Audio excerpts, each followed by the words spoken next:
ಅಧ್ಯಕ್ಷರೇ ಒಂದೇ ಅಡ್ಮಿಟೆಡ್ಲಿ ಒಂದು ನಿಮಿಷ ಅಧ್ಯಕ್ಷ ಒಂದೇ ನಿಮಿಷ ಎಷ್ಟು ತಾರೀಕು ಬಸ್ಗೆ ಹೊಡಿಲ್ರಿ ಅಲ್ಲ ನೆನ್ನೆ ದಿನ ಉತ್ತರ ಕೊಟ್ಟಿದ್ದಾರೆ ಇಲ್ಲ ಕೇಳ್ರಿ ನರೇಂದ್ರ. ಈಗ ನಾನು ಪ್ರಾರಂಭ ಮಾಡಿದ್ದು ಮಧ್ಯದಲ್ಲಿ ನಮ್ಮ ಡಿ ಕೆ ಶಿವಕುಮಾರ್ ಅವರು ಎದ್ರು, ನಾನು ಈಲ್ಡ್ ಆಗ್ಬಿಟ್ಟೆ. ಆಮೇಲೆ ಸುಧಾಕರು, ರಾಮುಲು ಎಲ್ಲರೂ ಶುರು ಮಾಡಿದ್ರು. ನಾವು ಕೆಲವನ್ನ ಗ್ರೇಸ್ಫುಲ್ ಆಗಿ ಒಪ್ಕೋಬೇಕು. ನಾವು ಹೇಳೋದನ್ನೆಲ್ಲ ವಿರೋಧ ಮಾಡಬೇಕು ಅನ್ನೋದು ಇನ್ನೇನಿಲ್ಲ, ಅಥವಾ ನೀವು ಹೇಳೋದನ್ನೆಲ್ಲ ನಾವು ವಿರೋಧ ಮಾಡಬೇಕು ಅನ್ನೋದೇನಿಲ್ಲ. ಸತ್ಯ ಸತ್ಯ, facts are facts. Admitted facts need not be proved. Evidence ಆಕ್ಟ್ನಲ್ಲಿ ಏನು ಹೇಳ್ತಾರೆ ಅಂದರೆ admitted facts need not be proved ಅಂತ ಹೇಳ್ತಾರೆ. ಈಗ ಯಡಿಯೂರಪ್ಪನವರು ಒಪ್ಕೊಂಡಿದ್ದಾರೆ. ಈಗ ಮತ್ತೆ ನಾವು ಡಿಸ್ಪ್ಯೂಟ್ ಮಾಡೋಕ್ಕೆ ಹೋಗೋದಿಲ್ಲ. ಅದನ್ನು ಒಂದೇನು ಹೇಳ್ಬೋದು ಅಂತಂದರೆ, ನೀವು ತೆಗೆದಿಟ್ಟಿದ್ದೀವಿ ದುಡ್ಡು ಅಂತ ಹೇಳ್ತೀರಿ, ಕೂಡಲೇ ಅದನ್ನು ಪರಿಹಾರ ಕೊಡಿ. ಈಗಾಗಲೇ ಸಾಕಷ್ಟು ಡಿಲೇ ಆಗಿದೆ, ಪರಿಹಾರ ಕೊಡಿ. ಬರೀ 24 ಜನ ಕೊಟ್ಬಿಟ್ರೆ ಆಗೋದಿಲ್ಲ. 1 ಲಕ್ಷ ಕೊಡ್ತೀವಿ ಅಂತ ಎಲ್ರಿಗೂ ಹೇಳಿದ್ದಾರೆ. ಸತ್ತೋದವ್ರಿಗೆಲ್ಲ, ಕೋವಿಡ್ ಕಾಯಿಲೆಯಿಂದ ಸತ್ತವ್ರಿಗೆಲ್ಲ ಕೊಡ್ತೀವಿ ಅಂತ ಹೇಳಿದ್ದಾರೆ. ಟೈಮ್ ಕೊಡಿ. ನೆನ್ನೆ ಅನ್ಸ್ಟಾರ್ಡ್ ಕ್ವಶನ್ ಉತ್ತರ ಕೊಟ್ಟಿದ್ದಾರೆ ಸರ್ಕಾರದಿಂದ. ಕೋವಿಡ್ ಇಂದ ಸತ್ತರು ಎಲ್ಲರಿಗೂ ಕೊಡ್ತೀನಿ ಅಂತ ಹೇಳಿಲ್ಲ ಇವರು. ಯಾರು ಮೃತಪಟ್ಟಿದ್ದು, ನಾನು ಕೇಳಿದ ಕ್ವಶನ್ ಪರಿಹಾರ ನೀಡುವಲ್ಲಿ ಅನುಸರಿಸುವ ಮಾನದಂಡಗಳು ಯಾವುದು ಅವ್ರು ಹೇಳ್ತಾರೆ. ಆ ಕೋವಿಡ್ BPL ಕುಟುಂಬ ಆಗಿರಬೇಕು, ಕೋವಿಡ್ ಇಂದ ಸತ್ತಿರಬೇಕು, ಮೃತ ವ್ಯಕ್ತಿಯು BPL ಕುಟುಂಬದ ದುಡಿಯುವ ಸದಸ್ಯರಾಗಿರಬೇಕು. ಅಂದ್ರೆ ಹೆಣ್ಮಕ್ಳು ಸತ್ರಿಲ್ವಾ, ಮಕ್ಕಳು ಸತ್ರಿಲ್ವಾ, ದುಡಿಯೋ ಸದಸ್ಯರಿಗೆ ಮಾತ್ರ ಕೊಡ್ತೀವಿ ಅಂತ ಉತ್ತರ ಕೊಟ್ಟಿದ್ದಾರೆ. ಕುಟುಂಬ ಹಂಗಲ್ಲ, ಯಾರು ಕೋವಿಡ್ ಇಂದ ಸತ್ತಿದ್ದಾರೆ ಅವರಲ್ಲಿ ಕುಟುಂಬದ ಸದಸ್ಯ ದುಡಿಯೋಂಥ ಸದಸ್ಯರಿಗೆ ಕೊಡ್ತೀವಿ ಅಂತ, ದುಡಿಯೋಂಥ ಸದಸ್ಯ ಸತ್ತಿದ್ರು ಕೊಡ್ತೀವಿ ಅಂತ. ದುಡಿಯೋ ಸದಸ್ಯರಿಗೊಬ್ಬರು ಕೊಟ್ಟರೆ ಹೆಂಗಸರುಗಳಿಗಿಲ್ಲ, ಮಕ್ಕಳಿಗಿಲ್ಲ. ಇದು ಕ್ವಶನ್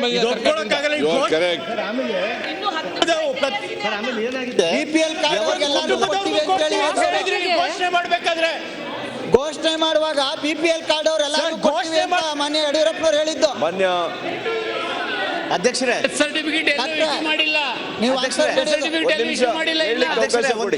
ಅಧ್ಯಕ್ಷರೇ, 1 ಲಕ್ಷ ರೂಪಾಯಿ ಯಾವತ್ತು ಕೊಡ್ತೀವಿ ಅಂದಿದ್ದರಿಂದ ನಮ್ಮ ಹಾಸ್ಪಿಟಲ್ಗಳಲ್ಲಿ ಯಾರು ಕೂಡ ಕೋವಿಡ್ ಸರ್ಟಿಫಿಕೇಟ್ ಕೊಡ್ತಾ ಇಲ್ಲ. ಬರೀ ಜ್ವರ ಬಂದಿದೆ, ನಿನ್ ಮನೆಗೆ ಹೋಗಪ್ಪ ಅಂತ ಹೇಳಿ ಕಳಿಸ್ತಾ ಇದ್ದಾರೆ. ಕೊಟ್ಟಿದ್ದಾರೆ. ನಾವು ಮನೆ ಕೇಳಿದಾಗ ಹೋದಾಗ ಈ ವಾಸ್ತವ ಬಂದಿದೆ.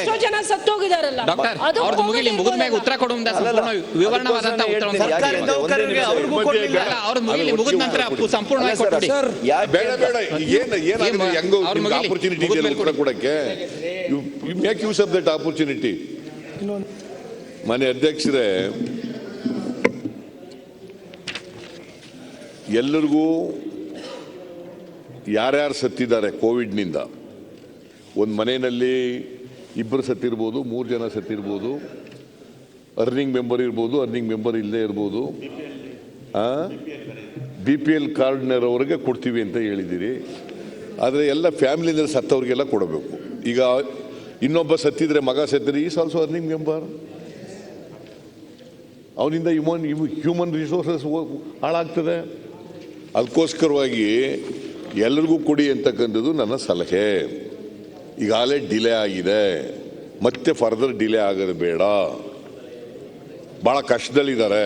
ಭಾಳ ಜನಕ್ಕೆ ಪಾಪ ಸತ್ತೋದವ್ರನ್ನ ಹೆಣ ಇದು ಮಾಡೋಕ್ಕೆ ಸುಡೋಕ್ಕೂ ಕೂಡ ಕಷ್ಟ ಆಗ್ಬಿಡ್ತು, ಪರಿಸ್ಥಿತಿ ಆಯಿತು. ನೋಡೋಕ್ಕೂ ಹೋಗಲಿಲ್ಲ ಭಾಳ ಜನಕ್ಕೆ. ಸೊ ಅದರಿಂದ ನಾವು ಇದರಲ್ಲಿ ಮಾನವೀಯತೆಯಿಂದ ನೋಡಬೇಕು ಅಷ್ಟೇ. ಮಾನವೀಯತೆಯಿಂದ ನೋಡ್ತಕ್ಕಂಥ ಕಾರಣಕ್ಕೋಸ್ಕರವಾಗಿ ಎಲ್ಲ ಸತ್ತೋದವ್ರಿಗೂ ಕೂಡ, ಯಾರ್ಯಾರು ಒಂದು ಫ್ಯಾಮಿಲಿನಲ್ಲಿ 2 ಸತ್ತಿರಲಿ, 3 ಜನ ಸತ್ತಿರಲಿ, ಅವ್ರಿಗೆಲ್ಲರಿಗೂ ಕೂಡ ಪರಿಹಾರ ಕೊಡ್ತಕ್ಕಂಥ ಕೆಲಸವನ್ನು ಮಾಡಬೇಕು.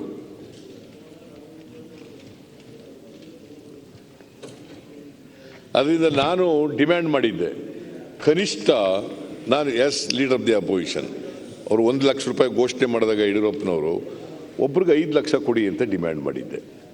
ಕೆಲವು ರಾಜ್ಯಗಳಲ್ಲಿ ಕೊಟ್ಟಿದ್ದಾರೆ, 2 ಲಕ್ಷ ಕೊಟ್ಟಿದ್ದಾರೆ, 3 ಲಕ್ಷ ಕೊಟ್ಟಿದ್ದಾರೆ, 4 ಲಕ್ಷ ಕೊಟ್ಟಿದ್ದಾರೆ. ಕೆಲವು ರಾಜ್ಯಗಳಲ್ಲಿ ಕೊಟ್ಟಿದ್ದಾರೆ. ಕರ್ನಾಟಕ ರಾಜ್ಯದಲ್ಲೂ ಕೂಡ 5 ಲಕ್ಷ ಕೊಡಿ ಪಾಪ, ಭಾರಿ ಕಷ್ಟ.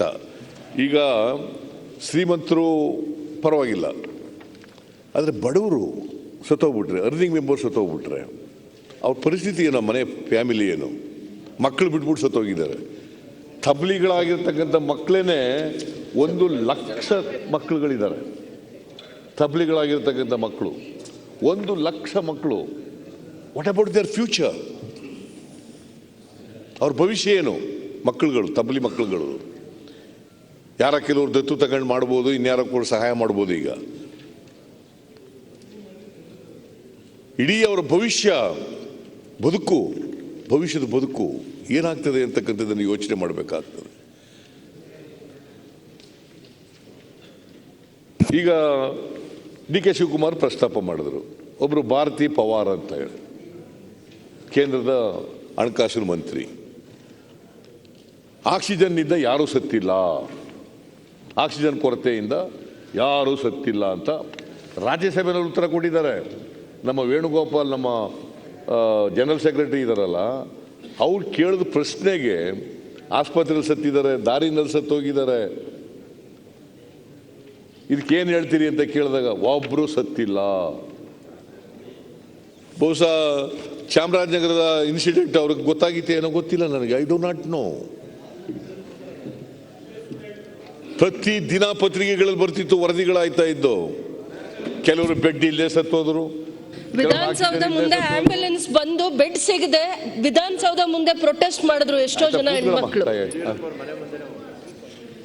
ಯಡಿಯೂರಪ್ಪನವರ ಅವ್ರ ಮನೆ ಮುಂದೆ ಸತ್ತೋದ್ರು, ದಾರಿನಲ್ಲಿ ಸತ್ತೋದ್ರು, ಆಕ್ಸಿಜನ್ ಇಲ್ಲದೆ ಸತ್ತೋದ್ರು, ಡೆಮ್ರಿಸಿವಿರ್ ಇಲ್ಲದೆ ಸತ್ತೋದ್ರು, ಆಕ್ಸಿಜನ್ ಬೆಡ್ ಇಲ್ದೇನೆ ಸತ್ತೋದ್ರು, ವೆಂಟಿಲೇಟರ್ ಇಲ್ಲದೆ ಸತ್ತೋದ್ರು, ಆಂಬುಲೆನ್ಸ್ ಇಲ್ಲದೆ ಸತ್ತೋದ್ರು, ಆಸ್ಪತ್ರೆಯಲ್ಲಿ ಬೆಡ್ ಸಿಗದೇನೆ ಹೊರಗಡೆ ಮಲಿಕೊಂಡಿದ್ದು ಸತ್ತೋದ್ರು, ಮನೆಯಲ್ಲೇ ಸತ್ತೋದ್ರು, ಉಸಿರಾಟ ತೊಂದರೆಯಿಂದ ದಾರಿ ತಗೊಂಡು ಹೋಗೋಕೆ ಸತ್ತೋದ್ರು.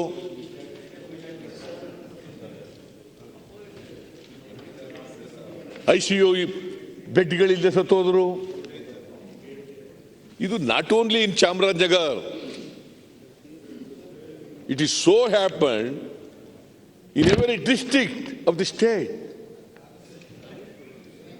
Not only in ಚಾಮರಾಜನಗರದಿಂದ ಬೆಳಕಿಗೆ ಬಂತು. ಚಾಮರಾಜನಗರದಲ್ಲಿ ಮೇ 2ನೇ ತಾರೀಕು, ಮೇ 2, 2021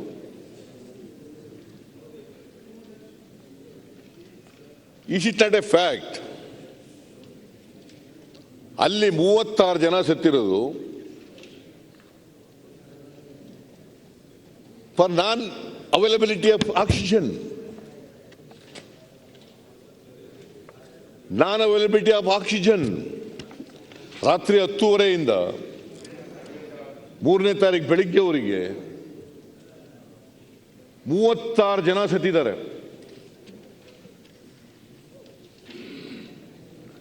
ನಾನು ಡಿ.ಕೆ. ಶಿವಕುಮಾರ್ ಅವರು, ನರೇಂದ್ರ ಅವರು, ಪುಟ್ಟರಂಗ ಶೆಟ್ಟಿ, ಧ್ರುವನಾರಾಯಣ್ ನಾವೆಲ್ಲ ಹೋಗಿದ್ದು ಅಲ್ಲಿ. 4ನೇ ತಾರೀಕು ಹೋಗಿದ್ದು ನಾವು.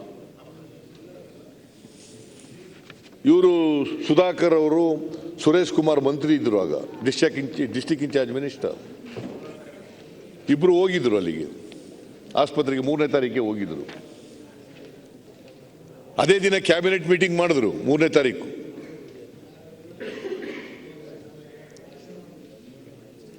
ಕ್ಯಾಬಿನೆಟ್ ಮೀಟಿಂಗ್ ಮಾಡಿ ಅಲ್ಲಿ ಸುಧಾಕರ್ ಇದ್ದಾರೆ, ಸುರೇಶ್ ಕುಮಾರ್ ಇದ್ದಾರೆ.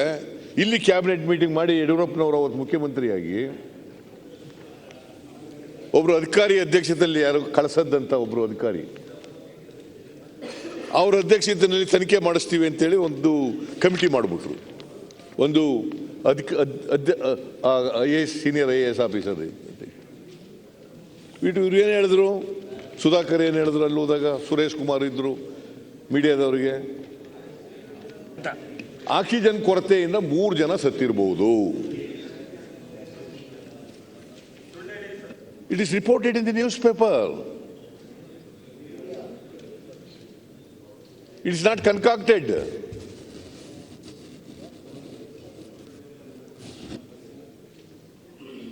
ಮೂರು ಜನ ಸತ್ತಿರಬಹುದು. ಇವರು ಡಾಕ್ಟರ್ಗಳ ಜೊತೆ ಮಾತಾಡಿದ್ದಾರೆ, DC ಜೊತೆ ಮಾತಾಡಿದ್ದಾರೆ, DHO ಜೊತೆ ಮಾತಾಡಿದ್ದಾರೆ. We went to the hospital, myself, D.K. Shivkumar and others. We went to the hospital. We also had a meeting with the DHO, DC and the concerned concerned doctors. ಅವ್ರು admit ಮಾಡ್ಕೊಂಡ್ರು. ಎಷ್ಟು ಜನ ಸತ್ತಿದಾರಪ್ಪ ಅಂದ್ರೆ 36 ಜನ ಸತ್ತಿದ್ದಾರೆ ಅಂತ admit ಮಾಡ್ಕೊಂಡ್ರು.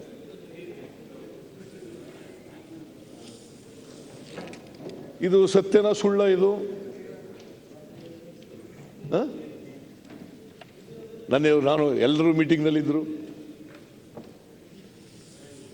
ಒಬ್ರು ಮಂತ್ರಿಗಳಾಗಿ responsible ಜವಾಬ್ದಾರಿ ಸ್ಥಾನದಲ್ಲಿ ಇರ್ತಕ್ಕಂಥವ್ರು, ಅದು in-charge of health and family welfare, he made a statement before the media persons. 3 persons might have died due to non-availability of oxygen, for want of oxygen. ಅದೇ ಡಾಕ್ಟರ್ಗಳು ನಾವು ಹೋದಾಗ 36 ಜನ ಸತ್ತಿದ್ದಾರೆ ಅಂತ ಹೇಳಿದ್ರು. ಆಯ್ತು, ನಾವು ಹೇಳಲಿಲ್ಲ. ಇವರು 3ನೇ ತಾರೀಕು ಕ್ಯಾಬಿನೆಟ್ ಮೀಟಿಂಗ್ ಮಾಡಿ ಒಬ್ರು ಅಧಿಕಾರಿ ಮಾಡಿದ್ರು. ಹೈಕೋರ್ಟ್ನವರು, ಕರ್ನಾಟಕ ಹೈಕೋರ್ಟ್ನವರು ಇಲ್ಲ ಒಂದು ಜುಡಿಷಿಯಲ್ ಕಮಿಷನ್ ಮಾಡಿ ನಿವೃತ್ತ Venugopal Gowda plus 3 members, retired high court judge, ಅವರು ಹೋದ್ರು. ಈಗ ನಾನು ಅವ್ರು 24 ಜನ ಅಂತ ಕೋರ್ಟ್ನವ್ರು ಹೇಳಿದ್ದದು. ಆದರೆ ನೀವು ಇವರ ರಿಪೋರ್ಟ್ ಇದೆಯಲ್ಲ, ಇದು ವೇಣುಗೋಪಾಲ್ ಅವರ ಕಮಿಟಿ ರಿಪೋರ್ಟ್ 12ನೇ ತಾರೀಕು ಸಬ್ಮಿಟ್ ಮಾಡಿದ್ದಾರೆ ಹೈಕೋರ್ಟ್ಗೆ. Page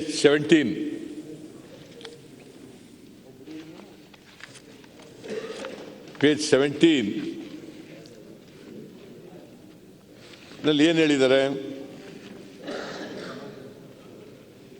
The FiO2 indicates that there was deprivation of oxygen to them also during that period, which resulted in damage to the brain cells of a large number of them, and for others, damage to the vital organs, which might have led to their deaths subsequently. This is the report of the Venugopal Gowda report. Regarding the deaths between 4/5/2022 up to 6:15 a.m., the hospital authorities have declared the death of 62 persons between 4 May 2021 till 6:15 a.m. Out of them, at least, the word used in the report, at least 36 persons were shown to be inpatients as on 2nd May 2021. The death of these 36 inpatients could be attributed to the non-availability of oxygen. This is the report.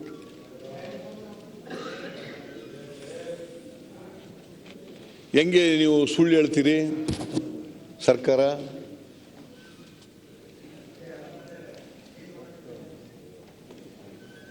ಇದು ಒಂದು ಜಿಲ್ಲೆದು. ಇದು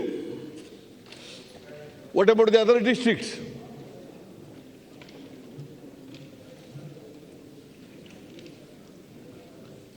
Venugopal Gowda committee report, ಯಡಿಯೂರಪ್ಪನವರೇ, ನೀವು ಎಂಥದ ಪಾಟೀಲ್ ಅಧ್ಯಕ್ಷತೆಯಲ್ಲಿ ಮಾಡಿದ್ರಿ. ಅವರು not happy with that. Patil ಅಂತ ಎಂಥದ ಪಾಟೀಲ್, ಪಾಟೀಲ್ ಅನ್ನೋರು ಮಾಡಿದ್ರಿ. ಅದಕ್ಕೆ ಮಾಡಲಿಲ್ಲ ಅವರು. ಹೈಕೋರ್ಟ್ನವರೇ ಕಮಿಟಿ ಮಾಡಿಬಿಟ್ರು. ವೇಣುಗೋಪಾಲ್ ಅಧ್ಯಕ್ಷತೆಯಲ್ಲಿ 3 ಜನ ಸದಸ್ಯರಿದ್ದರು. ರಮೇಶ್ ಅಂತ ಒಬ್ಬ, ಕೇಶವನಾರಾಯಣ ಅಂತ ಒಬ್ಬರು, ಇವರೊಬ್ಬರು ವೇಣುಗೋಪಾಲ್ ಗೌಡ. ಇವ್ರು ಹೇಳಿದ್ದಾರೆ, ಇವ್ರು ಶಿಫಾರಸು ಮಾಡಿದ್ದಾರೆ ಪರಿಹಾರ ಕೊಡ್ರಿ ಅಂತ.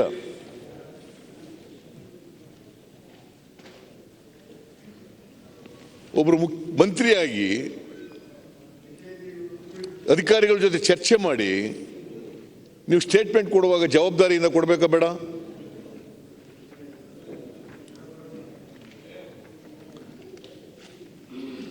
Is it not a blatant lie on the part of the government?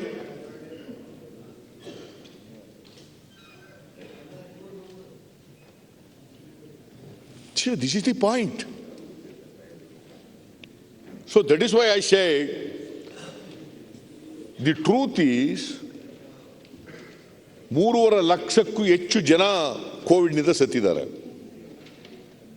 Not 37,603.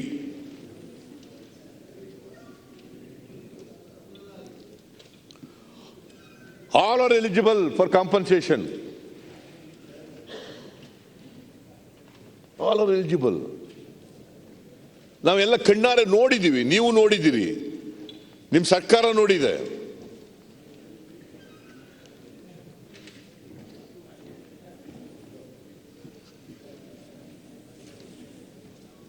ನೀವು ಮಾನವೀಯತೆಯಿಂದ ನೋಡ್ತಕ್ಕಂಥ ಕೆಲಸ ಮಾಡಿ.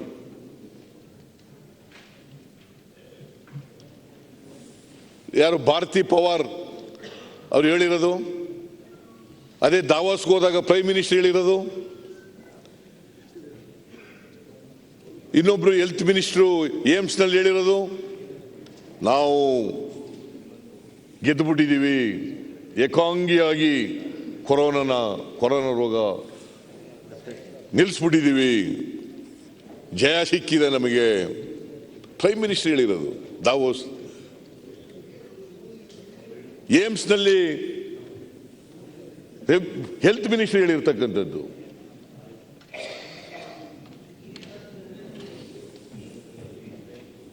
ಒಬ್ರು ಸತ್ತಿಲ್ಲ, ಅದು ರಾಜ್ಯಸಭೆಯಲ್ಲಿ ಹೇಳಿರೋದು.